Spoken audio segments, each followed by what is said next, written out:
temps approche, ne les suivez pas. Quand vous entendrez parler de guerre et de soulèvement, ne soyez pas effrayés, car il faut que ces choses arrivent premièrement. Mais ce ne sera pas encore la fin. Alors il leur dit, une nation s'élèvera contre une nation, et un royaume contre un royaume. Il y aura de grands tremblements de terre, et en divers lieux, des pestes et des famines. Il y aura des phénomènes terribles, et de grands signes dans le ciel. Mais, avant tout cela, on mettra la main sur vous, et l'on vous persécutera. On vous livrera aux synagogues, on vous jettera en prison. On vous amènera devant des rois et devant des gouverneurs, à cause de mon nom. Cela vous arrivera pour que vous serviez de témoignage. Mettez-vous donc dans l'esprit de ne pas préméditer votre défense, car je vous donnerai une bouche et une sagesse à laquelle tous vos adversaires ne pourront résister ou contredire. Vous serez livrés même par vos parents, par vos frères, par vos proches et par vos amis.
musée du Temple de Jérusalem annonce la naissance de la vache rousse, la Para Adouma, qui est née le 28 août 2018 et qui est le prélude à la construction du Temple et à la venue de l'Antéchrist, dit le Dajjal.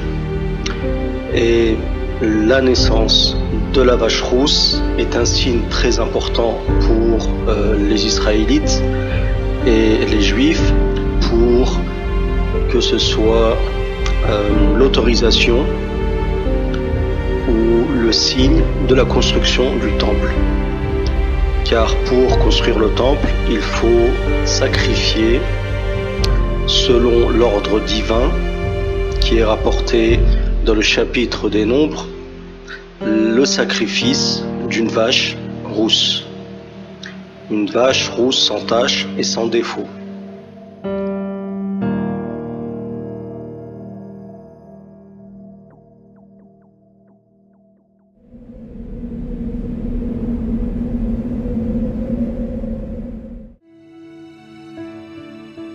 Je ferai paraître des prodiges dans les cieux et sur la terre, du sang, du feu et des colonnes de fumée.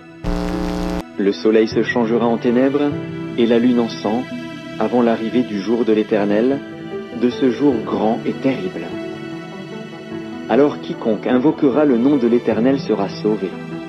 Le salut sera sur la montagne de Sion et à Jérusalem, comme a dit l'Éternel, et parmi les réchappés que l'Éternel appellera.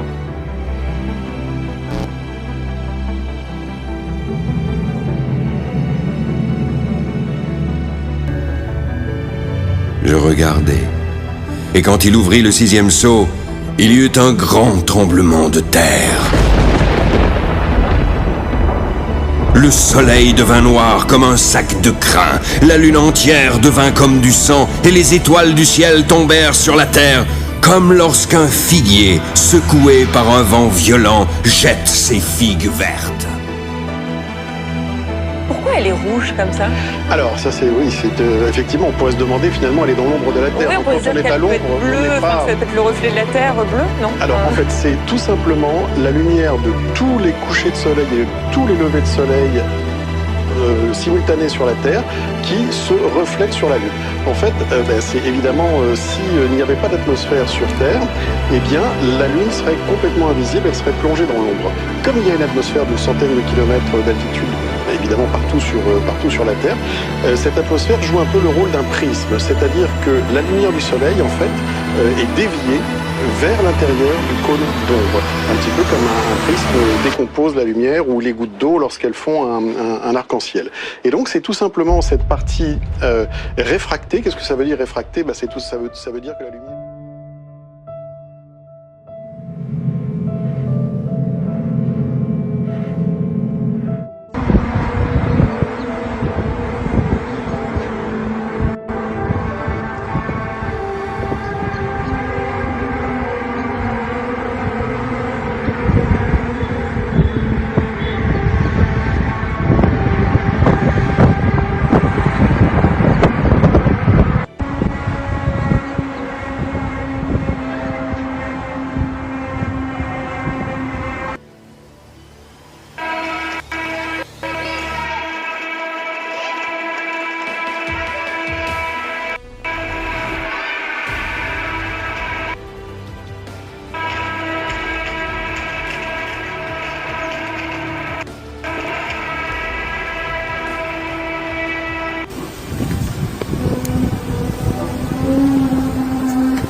but I have no idea what the sound is. It sounds like it's coming out of the sky. It literally, I don't know where to point the camera because it's literally coming from the sky. Lo que estoy escuchando es acá mi celular.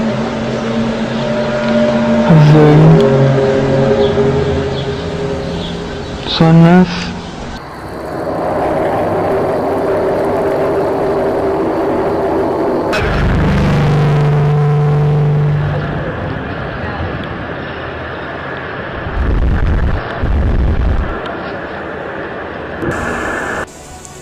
fuck is that?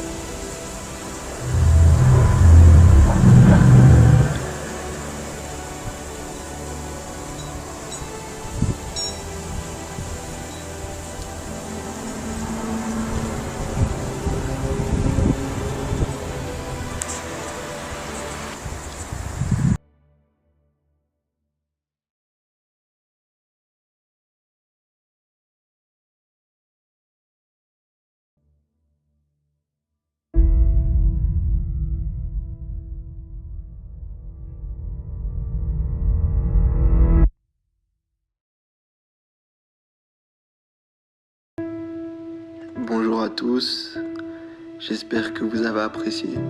On arrive déjà à la conclusion.